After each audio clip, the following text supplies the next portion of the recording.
ابھی آپ کے سامنے حضرت مولانا مفتی مبشر حسین صاحب دامت برکاتہم بیان فرما رہے تھے۔ حضرت کے بیان کے بعد اور خصوصاً حضرت کی موجودگی میں میرے لیے کچھ کہنا اور بیان کرنا بڑا مشکل ہے، لیکن پھر بھی علماء کے سامنے، اکابر کے سامنے جو اپنے بڑوں سے باتیں کچھ سنی ہیں، ان میں سے کچھ باتیں سبق سنانے کے طور پہ آپ کے سامنے عرض کرتا ہوں۔ آپ پہلے بھی کافی دیر سے بیٹھے ہوئے، تو میں زیادہ وقت نہیں دوں گا، چند ایک باتیں ضروری کہ جو میرے بھی عمل سے متعلق ہیں اور آپ حضرات کے عمل سے بھی متعلق ہیں، وہ انشاءاللہ عرض کر کے اجازت چاہوں گا۔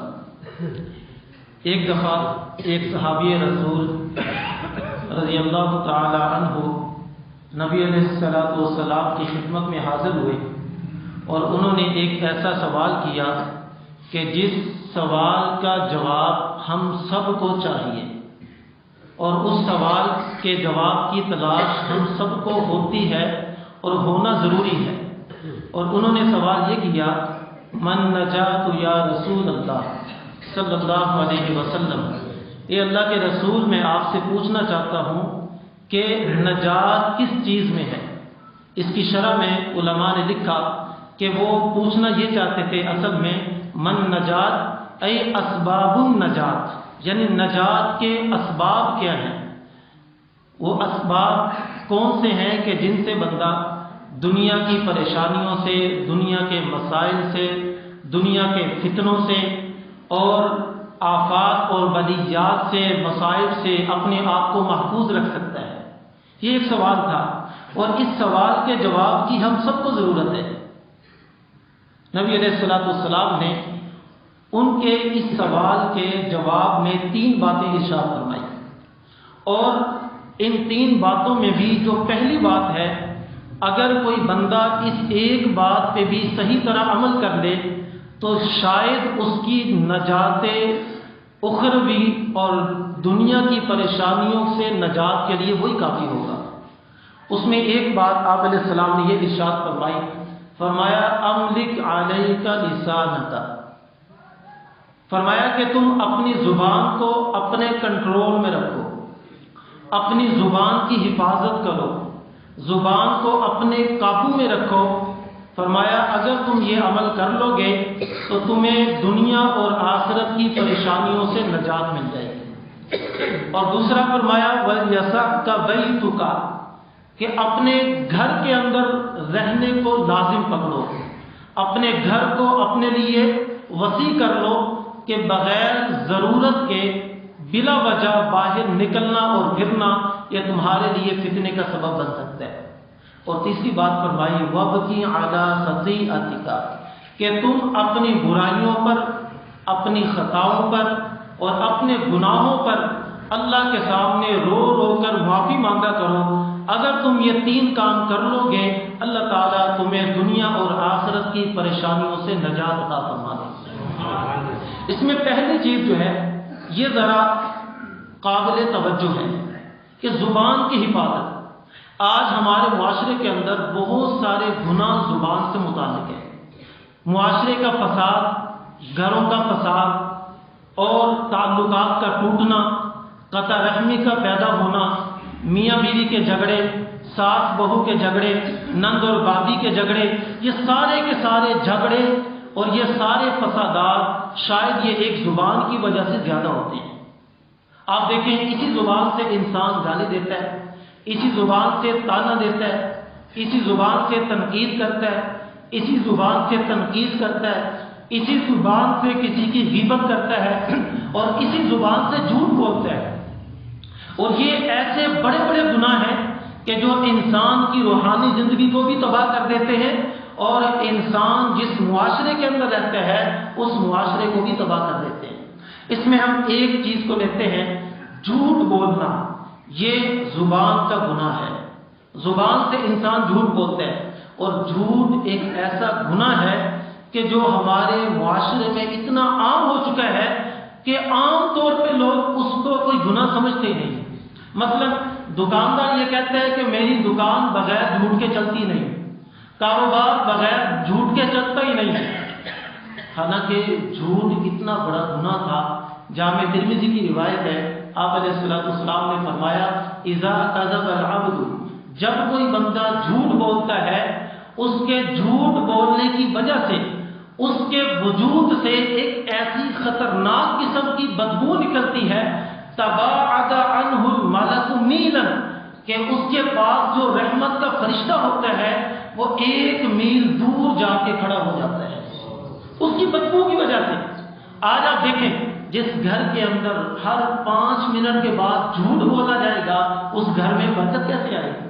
جس دکان پہ ہر 2 منٹ کے بعد آنے والے گاہک کے سامنے جھوٹ بولا جائے گا اس دکان میں برکت کیسے آئے گی؟ جس محفل میں اور جس مجلس میں ہر وقت جھوٹ ہی بولا جاتا ہو اور ایک دوسرے کے خلاف باتیں ہوں اور جھوٹ کی بنیاد پہ سارے پروپیگنڈے ہوں، اس محفل کے اندر برکت کیسے آئے گی؟ آج ہم برکتوں کو تلاش کرتے ہیں، آج ہم رحمتوں کو تلاش کرتے ہیں. ہم نے برکت اور رحمت کے دروازے کو تو خود بند کر دیا. گھروں کے اندر جھوٹ بول بول کے آج ہم نے گھروں سے رحمت کو نکال دیا، برکت کو نکال دیا. پھر ہر بندہ کہتا ہے کہ دکان میں برکت نہیں ہو رہی، میرے گھر کے اندر پتہ نہیں کیا بے سکونی کی کیفیت ہے. پیر صاحب کوئی وظیفہ دے دیو، کوئی جی تعویذ دے دیو، گھر سے پریشانی ختم ہو جائے. وہی سب سے بڑا تعویذ اور وظیفہ یہ ہے اپنے گھر سے، اپنی زندگی سے، اپنے یہ جو اللہ نے ہمیں مہلت عطا فرمائی ہے اس کے اندر سے جھوٹ کو نکال دیں، رحمت کے دروازے اللہ کی طرف سے کھل جائیں گے. اور یہ جھوٹ سے بچنا ضروری ہے، اس لیے کہ آج ہمارے حضرت جی فرمایا کرتے ہیں کہ شیطان نے نا گناہوں کے نام بدل دیے، گناہوں کے نام بدل دیے تاکہ انسان کے ذہن میں یہ گناہ کا تصور ہی نہ آئے. مثلا اگر کسی عورت نے کوئی بے پردگی کرنی ہو، بے پردگی والا لباس پہننا ہو، فحاشی والا لباس پہننا ہو، تو اس کو نام کس کا دے دیا جاتا ہے؟ فیشن کا. تو جو فحاشی کا نام شیطان نے رکھ دیا فیشن. اور اگر کسی کی غیبت کرنی ہو تو غیبت کا نام تبصرہ رکھ دیا کہ بھئی تبصرہ کر رہے تھے، حقیقت میں غیبت ہو رہی تھی، کسی کے خلاف بات ہو رہی تھی، برائی بیان کر رہے تھے. تو جب کوئی منع کرتا ہے تو کہتے ہیں جی ہم تو تبصرہ کر رہے تھے، بس غیبت تھوڑی ہے یہ. اور تیسرا کیا فرمایا؟ فرمایا جھوٹ کا نام بہانہ رکھ دیا. جھوٹ کا نام بہانہ رکھ دیا کہ جب کوئی طالب علم مدرسے میں یا اسکول میں کالج میں نہیں جاتا، بغیر وجہ کے کوئی عذر نہیں ہوتا، تو اگلے دن وہ کلاس میں جاتا ہے تو ٹیچر یا استاد پوچھتا ہے کہ بھئی کل نہیں آئے تھے، تو وہ کہتا ہے جی وہ پیٹ میں درد تھا، سر میں درد تھا. اچھا طالب علم کے درد بھی اس جگہ پہ ہوتا ہے جہاں استاد دیکھ بھی نہیں سکتا، وہ بہانہ ہی ایسا لگاتا ہے نا. تو وہ جب یہ عذر کر کے جاتا ہے نا باہر، تو آپس میں طالب علم ملتے ہیں تو ایک طالب علم اس سے پوچھتا ہے ہاں بھائی تو کل نہیں سی آیا تو استاد جی نے کی کیا ہے؟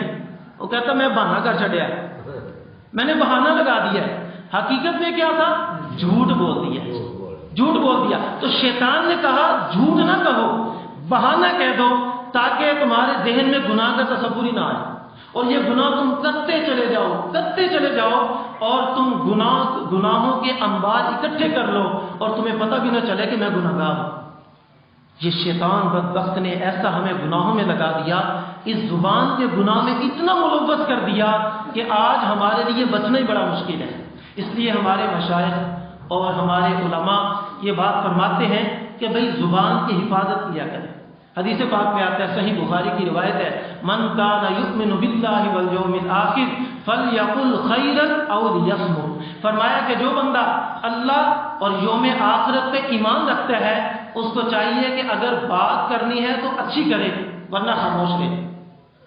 اور ایک حدیث میں ہے من صمت نجا، جو بندہ خاموش رہا وہ نجات پا گیا. اور حدیث پاک میں آتا ہے سئل رسول اللہ صلی اللہ علیہ وسلم ان اکثر ما یدخل الناس النار. فرمایا کہ آپ علیہ السلام سے پوچھا گیا کہ اللہ کے رسول بتائیے کہ انسانوں کو جہنم کے اندر سب سے زیادہ داخل کرنے والی کون سی چیز ہے؟ یہ سوال کیا گیا کہ اللہ کے رسول لوگوں کو جہنم میں سب سے زیادہ کون سی چیز لے کر جائے گی؟ تو آپ علیہ السلام نے 2 چیزیں ارشاد فرمائی. فرمایا الفم الفرج، اپنی زبان کی طرف غور کرو، یہ زبان انسان کو سب سے زیادہ جہنم میں لے کر جائے گی، اور دوسری اس کی شرمگاہ، اس شرمگاہ کو غلط استعمال کرنے کی وجہ سے بہت سارے لوگ جہنم کے اندر داخل ہوں گے۔ اور دوسری حدیث میں فرمایا من یضمن، جو بندہ مجھے ضمانت دے دے، جو بندہ مجھے گارنٹی دے دے، ما بین لحیتی وما بین رجلی، فرمایا کہ جو بندہ دو چیزوں کی مجھے ضمانت دے دے، ایک اس کی زبان جو دو جبڑوں کے درمیان ہے، اور دوسری اس کی شرمگاہ کہ جو ٹانگوں کے درمیان ہے، فرمایا اضمن لہ الجنہ، میں اس کو جنت کی ضمانت دیتا ہوں۔ دو چیزوں کی ضمانت تم دے دو مجھے، میں تمہیں جنت کی ضمانت دیتا ہوں۔ یہی وجہ ہے کہ ایک صحابی اپنے گھر میں کھڑے تھے، اپنی زبان کو کھینچ رہے تھے، اپنی زبان کو کھینچ رہے تھے، دوسرے آدمی ان کے پاس داخل ہوئے، انہوں نے دیکھا تو پوچھا یہ کیا کر رہے ہیں؟ تو انہوں نے فرمایا ہذہ اوردن الموارد، یہ وہ چیز ہے کہ جس نے مجھے ہلاکتوں کے اندر ڈال دیا ہے، میں زبان کو کھینچ کے کہہ رہا ہوں اے زبان، یہ صبح کا وقت ہے، میں نے پورا دن گزارنا ہے، اگر تم ٹھیک رہی میرا پورا وجود ٹھیک رہے گا، اگر تم ٹھیک نہ رہی تو میرا پورا وجود خراب ہو جائے گا۔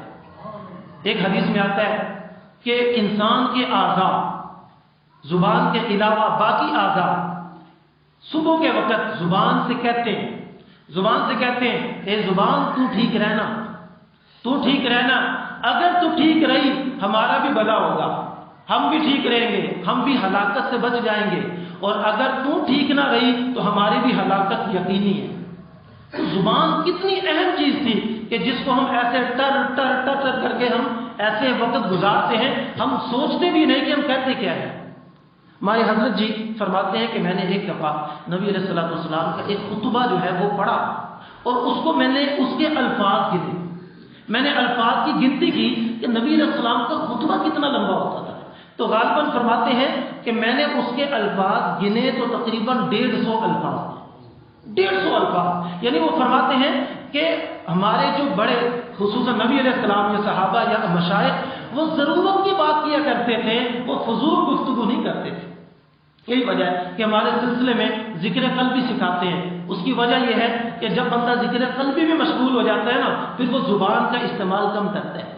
ہمارے کسی بڑے نے یہ شعر کہا، فرمایا وہ جن کا عشق صادق ہے وہ کب فریاد کرتے ہیں، وہ جن کا عشق صادق ہے وہ کب فریاد کرتے ہیں، لبوں پہ مہر خاموشی دلوں میں یاد کرتے ہیں۔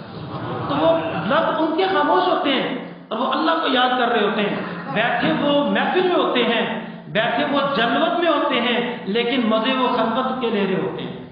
یہی بات خواجہ مجذوب رحمۃ اللہ علیہ نے اپنے اشعار میں کہا ہر تمنا دل سے رخصت ہو گئی، ہر تمنا دل سے رخصت ہو گئی، اب تو آجا اب تو خلوت ہو گئی۔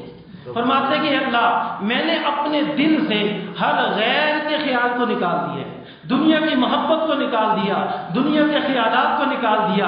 یا اللہ میں چاہتا ہوں کہ تیرا نام میرے دل میں آ جائے، تو میرے دل میں آ جائے۔ اے اللہ اب تو میں نے خلوت کر دی ہے، دنیا سے ہر دل سے ہر چیز کو نکال دیا، یا اللہ اب تو میرے گھر کے اندر میرے دل کے اندر تو بسیرا کر لے۔ ہمارے مشائخ تو اس طرح کرتے تھے، زبان کو کم استعمال کرتے تھے۔ ہمارے حضرت جی کے شیخ اول تھے حضرت مولانا سید زوار حسین شاہ صاحب رحمۃ اللہ علیہ، عمدۃ الفقہ کے نام سے معروف ان کی فقہ کی کتاب ہے، اور بھی کافی کتابیں ہیں، زبدۃ السلوک ہے، عمدۃ السلوک ہے، وغیرہ وغیرہ۔ تو وہ فرماتے ہیں حضرت جی کہ ہم یونیورسٹی میں پڑھتے تھے لاہور UET کے اندر، تو فرماتے ہیں کہ ہم سال کے اندر ایک دفعہ حضرت کی خدمت میں حاضری دیتے تھے، تو ہم جب جاتے تھے تو حضرت کی محفل میں جب بیٹھتے تو حضرت زیادہ کلام نہیں فرماتے تھے، مختصر گفتگو کرتے تھے۔ ہاں اگر ہم کوئی سوال کرتے تھے تو پھر جواب تفصیلی دیتے تھے۔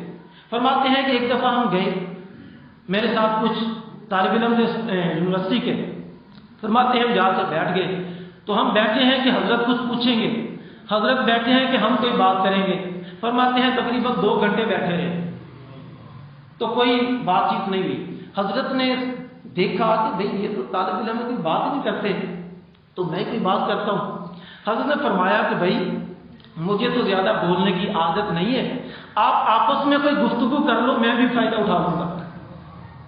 حضرت سمجھ گئے کہ حضرت نے کچھ چاہتے ہیں کہ ہم کچھ پوچھ لیں تاکہ کوئی گفتگو ہو جائے، اس لیے کہ ان لوگوں کی گفتگو جواب ہوتی تھی، سوال نہیں ہوتا تھا، یعنی وہ خود کوئی گفتگو نہیں کرتے تھے. ہاں اگر کوئی دینی مسئلہ پوچھتا تھا تو پھر وہ تفصیلی گفتگو فرماتے تھے.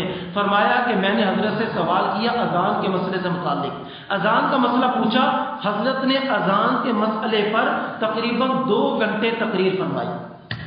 2 گھنٹے تقریر فرمائی. امام اعظم ابو حنیفہ رحمۃ اللہ علیہ کے بارے میں آتا ہے کہ وہ خاموش رہتے تھے زیادہ، لیکن جب کوئی سوال کرتا تھا تو تفصیلی جواب دیتے تھے. یہ ہمارے بڑوں کا طریقہ تھا کہ وہ زبان کا غلط استعمال نہیں کرتے تھے، زبان سے بلا وجہ الفاظ نہیں نکالتے تھے. ہاں دین کی بات ہو، اچھی بات ہو تو وہ اس سے بات نہیں رہتے تھے، بلکہ وہ باتیں کرتے تھے. اس لیے ہمیں چاہیے ہم اپنی زبان کی حفاظت کریں، ہم گالی نکالنا چھوڑ دیں، زبان سے جھوٹ بولنا چھوڑ دیں، تنقید کرنا چھوڑ دیں، تانا دینا چھوڑ دیں. اور ایک بات اور یاد رکھیں، ہمارے مشائخ نے بڑی اچھی بات فرمایا کہ جب تم علماء کی محفل میں بیٹھو نا تو زبان کی حفاظت کر کے بیٹھا کرو. بعض لوگ ہوتے ہیں نا کہ علماء کی محفل میں بیٹھتے ہیں تو وہ بس اپنی سناتے رہتے ہیں، اور جی میں انج کر چڑیا، میں نے یہ کر دیا، وہ کر دیا، اپنے مسئلے بتاتے رہتے ہیں، علماء کی نہیں سنتے نہ پوچھتے ہیں. فرمایا علماء کی محفل میں بیٹھو تو زبان کی حفاظت کرو، کہیں ایسا نہ ہو کہ کوئی ایسا جملہ نکل آئے کہ جو شریعت کے خلاف ہو، یا تم کوئی ایسا مسئلہ بیان کر دو کہ جو غلط ہو. اپنی زبان کی حفاظت کرو. اور دوسرا فرمایا جب مشائخ کی اور صاحب نسبت لوگوں کی محفل میں بیٹھو تو اپنے دل کی حفاظت کر کے بیٹھا کرو. دل کے خیالات کو ادھر ادھر نہ لے کے جایا کرو، بلکہ صاحب نسبت بندے کے دل کی طرف اپنے دل کو متوجہ کر کے بیٹھا کرو، اس لیے کہ اس کے دل پہ اللہ کی طرف سے جو انوارات آ رہے ہوتے ہیں، جو نسبت کا نور آ رہا ہوتا ہے، وہ نور اس کے سینے سے نکل کر پاس بیٹھنے والوں کے سینوں کی طرف جا رہا ہوتا ہے. تو جس کا دل ادھر متوجہ ہوتا ہے وہ اس نور سے فائدہ اٹھا لیتا ہے، اور جس کا دل ادھر متوجہ نہیں ہوتا وہ اس سے فائدہ نہیں اٹھاتا. اس لیے زبان کی حفاظت کیا کریں، زبان سے غلط جملہ نہ نکالیں. اور مسلمان کی تو تعریف ہی نبی علیہ السلام نے یہ فرمائی، المسلم من سلم المسلمون من لسانہ و یدہ. فرمایا حقیقت میں مسلمان وہ ہے کہ جس کی زبان سے اور جس کے ہاتھ سے دوسرے مسلمان محفوظ ہیں. آپ کی زبان کی وجہ سے کسی کو تکلیف نہ ہو، کوئی ایسا جملہ نہ نکالیں، کسی کو کوئی تانا نہ دے دے، وہ تیرا تو پیو بھی ہے کسی، تیرا تو فلاں بھی ہے کسی، تو ہی احمد ہے. ایسے جملے کبھی نہ کہا کریں، اس کا دل دکھ جاتا ہے. کسی عربی شاعر نے کہا جراحات السنان لہتیام ولا یلتام ما جرح اللسان. فرمایا کہ جو نیزے کے زخم ہوتے ہیں نا، جو تلوار کا زخم ہوتا ہے وہ تو مندمل ہو جاتا ہے، ٹھیک ہو جاتا ہے، لیکن جو زبان سے تم زخم لگاتے ہو نا کسی کے دل پہ، وہ کبھی بھی ٹھیک نہیں ہوتا. وہ معاف بھی کر دے، وہ معافی بھی دے دے تمہیں، لیکن دل سے وہ بات نہیں جاتی. اگر آپ نے کسی کی ماں کو، کسی کے باپ کو گالی نکالی نا، وہ بندہ کبھی نہیں بھولتا. اگر آپ نے کسی کو تانا دے دیا نا، وہ کبھی نہیں بھولتا. اور جو بات دل پہ لگتی ہے نا، اور چوٹ لگتی ہے، وہ کبھی بھولا نہیں کرتی. ہمارے ایک عزیز تھے تو میں مدرسے میں پڑھتا تھا، تو میں گھر آیا ہوا جمعرات کو، چھٹی والے دن، بس آخری بات سنا کے ختم کرتا ہوں. تو میں گزر رہا تھا تو وہ بندہ اپنی بیوی کے ساتھ جا رہا تھا، اپنا عزیز تھا، جاننے والا تھا. تو مجھے اس نے ایک ایسا جملہ کہا، وہ حقارت والا جملہ تھا. کہنے لگا ہاں مدرسے پڑھتا پہ ہیں، مدرسے کی روٹیاں کھا رہے ہیں. جیسے عام لوگوں کا نظریہ ہوتا ہے، جیسے کہتے ہیں ایسے حقیر نظر سے دیکھتے ہیں. خدا را طالب علم کو حقیر نظر سے نہ دیکھا کرے، کسی عالم کو، کسی طالب علم کو، کسی حافظ کو کبھی حقیر نظر سے نہ دیکھیں. ان کا اللہ کے ہاں وہ مقام ہے کہ جو آپ کو قیامت کے دن پتہ چلے گا، جب اللہ تعالیٰ علماء سے فرمائیں گے یا معشر العلماء، اے علماء کی جماعت، انی لم اضع علمی فیکم، میں نے اپنا علم تمہارے سینے میں اس لیے نہیں رکھا تھا لأعذبکم، کہ میں تمہیں عذاب دوں.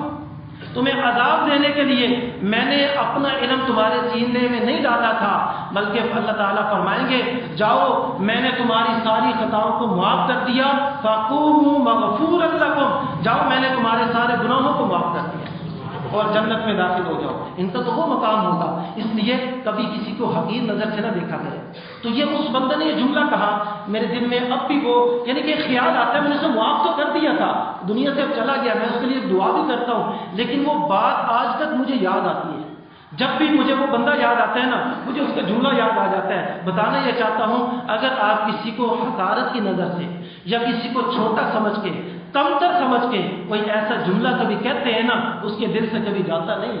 اس لیے زبان کی حفاظت کریں۔ اس زبان کی حفاظت کے ذریعے گھر میں بھی برکت آئے گی، کاروبار میں بھی برکت آئے گی، اور اپنی زندگی کے اندر بھی برکت آئے گی، اور معاشرہ بھی اچھا ہوگا۔ اس زبان کی حفاظت کر لے، کبھی جھگڑا نہیں ہوگا، کبھی ساس اور بہو کا جھگڑا نہیں ہوگا، کبھی میاں بیوی کا جھگڑا نہیں ہوگا۔ جھگڑا وہیں پر ہوتا ہے جہاں زبان کا غلط استعمال ہوتا ہے۔ کبھی تانا دے دیا، کبھی تنقید کر دی، کبھی بلا وجہ بولنا شروع کر دیا۔ اس زبان کے عمل کی وجہ سے، زبان کے اس کلام کی وجہ سے فسادات پیدا ہو جاتے ہیں، لڑائیاں پیدا ہو جاتی ہیں۔ اس لیے اگر اپنی زندگی میں سکون چاہتے ہیں، اپنے اعمال میں سکون چاہتے ہیں، اعمال میں برکت چاہتے ہیں، گھروں میں برکت چاہتے ہیں، دکان میں برکت چاہتے ہیں، کاروبار میں برکت چاہتے ہیں، تو زبان کی حفاظت کیا کریں۔ نبی علیہ السلام نے اس سوال کے جواب کو ان 3 باتوں میں ارشاد فرما دیا، اور پہلا جملہ ہی اگر ہم اپنا لیں، اس پر عمل کر لیں، ہماری دنیا اور آخرت کی نجات کے لیے کافی ہوگا۔ فرمایا املک علیک لسانک، اپنی زبان کی حفاظت کر لو، اللہ تعالیٰ تمہیں پریشانیوں سے نجات عطا فرما دیں گے۔ وآخر دعوانا ان الحمد للہ رب العالمین۔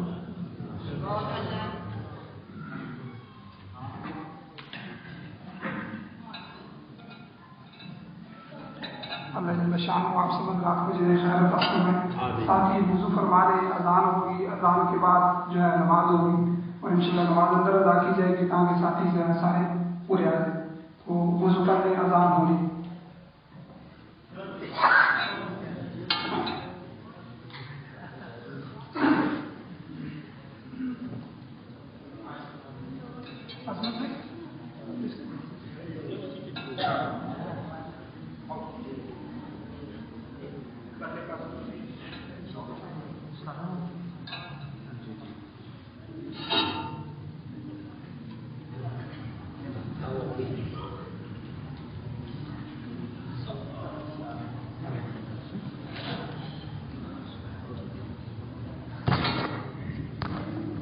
صادق شکریہ۔